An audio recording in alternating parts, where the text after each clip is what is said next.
শুনো, পুরো গ্রামে ঘোষণা দিয়ে দাও, আগামী শুক্রবার দুপুর ৩টার সময় ঘোড়া দৌড় প্রতিযোগিতা শুরু হবে।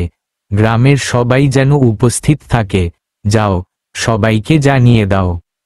শুনুন, শুনুন, শুনুন, সবাই মন দিয়ে শুনুন।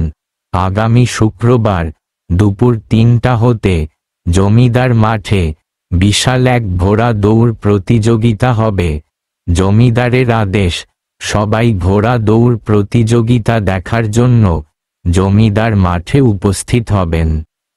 শুনুন, শুনুন, শুনুন, সবাই মন দিয়ে শুনুন। আগামী শুক্রবার দুপুর ৩টা হতে জমিদার মাঠে বিশাল এক ঘোড়া দৌড় প্রতিযোগিতা হবে।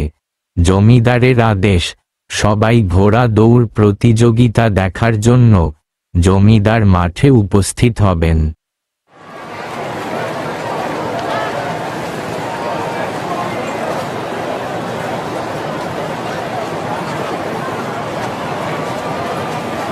তিনটা বেজে গেছে, তাহলে ঘোড়া দৌড় শুরু করে দাও। সবাই রেডি? আমি ৩ বলার সাথে সাথে সবাই দৌড় শুরু করে দিবেন। ১, ২, ৩।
কি ঘোড়া আপনার?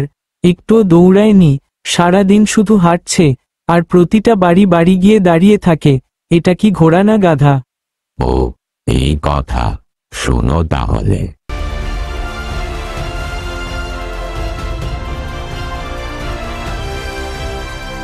বাড়িতে কেউ আছেন?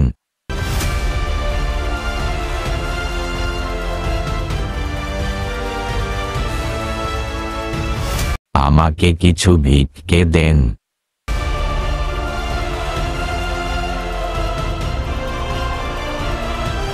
বাড়িতে কেউ আছেন?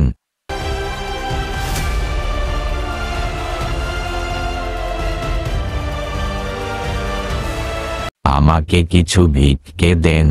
আমি তো বাবা, এই ঘোড়া দিয়ে ভিক্ষে করি। বয়স হয়েছে তো, ঠিক মতো হাঁটতে পারি না, তাই এই ঘোড়া নিয়ে বাড়ি বাড়ি ভিক্ষে করি। আমি প্রতিদিন যা করি, তোমাকে হয়তো প্রতিদিনের মতো বাড়ি বাড়ি ঘুরিয়েছে।